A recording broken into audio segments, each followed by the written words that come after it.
Bueno, yo soy Juan Carlos Palafox Pérez de Salazar, soy consultor del PREAL en este momento, consultor externo, y he dedicado los últimos apenas 40 años de mi vida a la educación mexicana, latinoamericana y en el entorno internacional, básicamente. Leía tu artículo a partir del libro La disputa por la educación en México, la visión de Tomás, me parece interesante. Hay una disputa por la educación. ¿Quiénes son los malos? Bueno, yo de hecho manifiesto que la disputa supone contrincantes, ¿no? Y esto es una lucha por algo. Y revisando un poco lo que está pasando actualmente en México, he encontrado que existen dos componentes. Uno que tiene que ver con el diario vivir a través de los medios, que hay un debate manejado a través de los medios, que no necesariamente es el debate de los académicos. Y por otro lado está quienes todos los días, de todas las semanas, de todos los meses, de todos los años escolares, enfrenta el hecho escolar, el hecho educativo, en esas comunidades, en esos lugares aislados, en esas escuelas en la sierra o en esas escuelas urbano-marginales, que son los docentes, ¿no? Y que es el sector educativo, ¿no? Esos son los dos grandes componentes. Detrás de estos puede haber otros todavía más, ¿no? Como pueden ser quienes están interesados por hacer de la educación pública la educación privada, cuestión que no ha funcionado necesariamente en otros países, ¿no? Y los propios representantes del gremio, que también de alguna manera están imbuidos en el fenómeno y también defienden ciertos intereses que son legítimos y otros no tanto. Los medios, por un lado, y por otro lado los maestros. ¿Se dirigen la palabra? ¿Se interpelan esto el uno al otro? ¿Hay realmente una interacción, un diálogo? Yo lo que he visto últimamente, visto desde Sudamérica a través de los medios, he visto una efervescencia a últimas fechas a partir de ciertos documentales, donde hay un manejo del hecho educativo un poco tendencioso y un poco no hacia escuchar al docente en general, sino hacia ponderar ciertas características del fenómeno que no necesariamente son las más representativas de este. Entonces hay que tener cuidado con eso porque puede ser orientar a ciertas conclusiones que no son legítimas. Esto, bueno, seguramente porque responde a ciertos intereses. Comentabas tú la idea de privatizar y llevar a la educación pública hacia el terreno del negocio del sector privado. ¿De qué tamaño sería el negocio de la educación en caso de que se llegase a privatizar? ¿A quién beneficia? Bueno, hay distintas experiencias, ¿no? Yo te podría decir que en el país que tiene la más alta participación privada de la educación hasta hace algunos años era Haití. Con el 80% de la educación era privada. Pero lo que pasaba es que el 80% de la población no tenía acceso a la educación, solamente la élite. Entonces ahí hay una terrible contradicción. Ahora, lo que ha sucedido, por ejemplo, en el caso chileno, que es el caso más significativo a nivel latinoamericano, es que se financia la educación privada a través del Estado. Esas son las famosas escuelas subvencionadas. A tanta matrícula que asiste a estas escuelas privadas, el Estado da un subsidio a esas escuelas. Entonces, hay un interés económico por la educación y por obtener beneficios pecuniarios a partir de un derecho que es un derecho humano y que es una obligación del Estado procurar. ¿Tú crees que el México vaya por ahí? Sobre todo pensando, ahorita que lo dices, me suena que es como el modelo de las guarderías subrogadas. Efectivamente, ese es el modelo de las subrogadas. No creo que la educación básica vaya hasta ahí. Hay tendencia, obviamente hay gente que ve en esto la posibilidad de hacerse de esas grandes bolsas, porque hay que recordar que el presupuesto de educación es uno de los presupuestos más importantes del país. Entonces, canalizarlo al sector privado, bueno, pues supone regalías, ganancias, que no necesariamente tienen que ver con mejorar la calidad de la educación.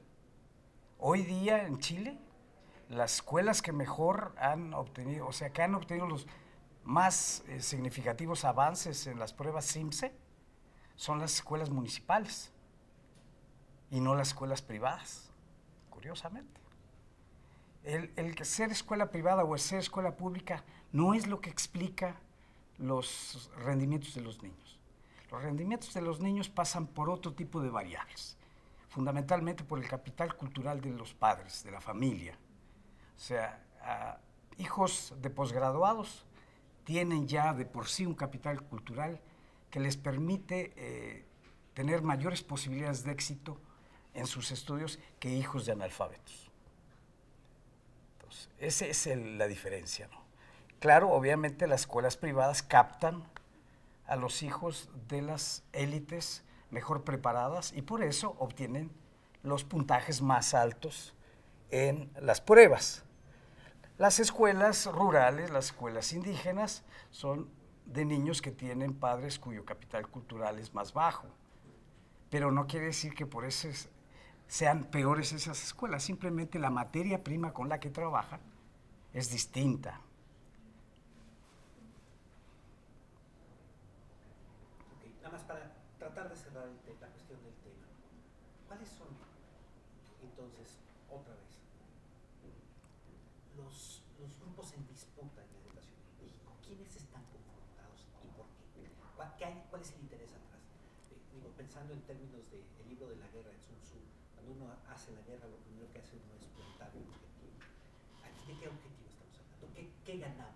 ¿Qué gana quién en esa disputa por la educación en México? Bueno, yo creo que hay que ser objetivos. Efectivamente, si uno analiza el estado de la situación de la educación mexicana, en ciertos ámbitos hay mucho que desear.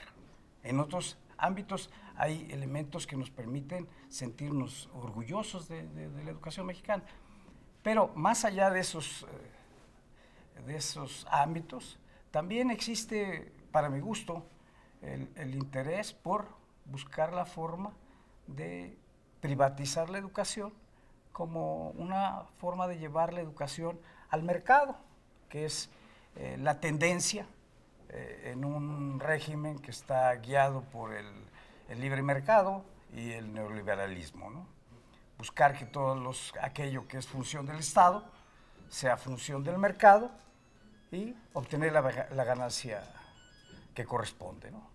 Pero ahí no necesariamente estamos hablando de calidad de la educación, o sea, el tema no es la calidad de la educación.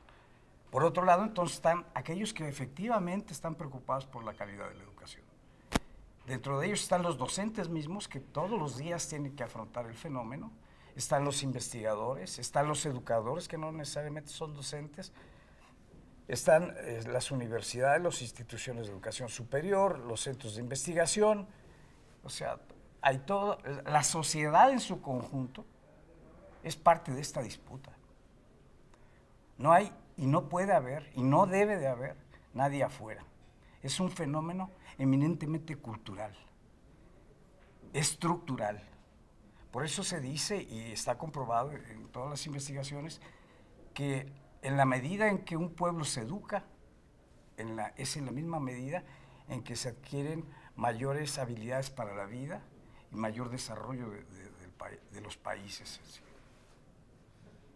Has insistido mucho sobre la cuestión de la calidad en la educación. ¿Quieren salir? ¿Por acá? Sin pena. Sonrían volteando para la cámara. Perdón, gracias. No, seguimos.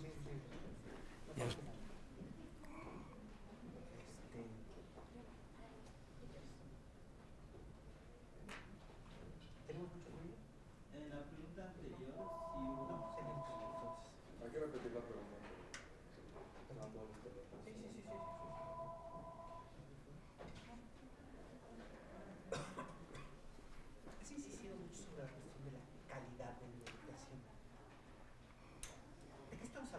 Cuando hablamos de calidad en la educación, ¿de qué estamos hablando?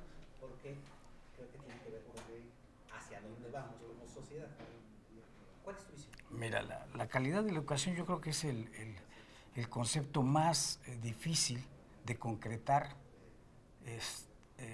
dado que calidad es muy distinta lo que representa para un padre de familia, por ponerte un ejemplo, cuyo hijo va a una escuela rural en Huachochi, Chihuahua, que lo que es la calidad de la educación para un padre cuyo hijo va a una escuela privada en la Colonia del Valle. Lo que esperan ambos es totalmente distinto. Entonces, la calidad de la educación es un significante, no un significado. ¿Me explico? Y cada uno tiene un propio concepto de lo que es una educación, una calidad de educación, desde el punto donde uno está observando ese fenómeno. Pero, digamos, hay algunos grandes rasgos que pudiéramos mencionar o dimensiones. Carlos Muñoz Izquierdo los menciona con mucha claridad. Está la dimensión filosófica, o sea, aquella que tiene que ver con los principios que la educación persigue para construir a los seres humanos como tales. Está la dimensión pedagógica, que está reflejada en los planes y programas, o sea, concretamente el alumno de tercer grado de primaria matemática será capaz de hacer operaciones con y tiene que cumplir con eso. Está la dimensión social, que hace referencia a que todos los individuos de una misma sociedad tengan el mismo derecho y oportunidad de hacerse de los beneficios que procura la educación. Está la dimensión cultural, que dice relación con aquellos aspectos que tienen que ver con una educación que respete la diversidad. ¿Por qué enseñarle en español a comunidades que hablan otros idiomas, por ejemplo, y no se les está respetando su cultura? Y está la dimensión más pedestre de todas estas, ¿no?, que es la dimensión económica o financiera, que quiere decir que todas las demás dimensiones se logren al menor costo para las familias y para el Estado. Eso sería el concepto. Ahora, no tenemos elementos para evaluar todas estas dimensiones y hemos caído en las más sencillas de poder concretar, y es la dimensión pedagógica, aquello que está en el currículo. Y dentro de estas nos reducimos todavía más al lenguaje y matemáticas, que es las que evalúa, por ejemplo, PISA, y con ciertas ampliaciones a ciencias, ¿no? Pero eso no tiene necesariamente mucho que ver con aquellos aspectos finos de lo que es la educación para la construcción de la persona, ¿no?, para la felicidad, para el bienestar, y que tiene que ver con los valores. Para eso, lamentablemente, no tenemos elementos estandarizados que permitan evaluar esos rasgos que son más finos de lo que es una verdadera educación de calidad. Y dentro de los que estamos hablando de lenguaje y matemáticas, también hay que ser cuidadosos en su manejo, porque los puntajes que se obtienen a través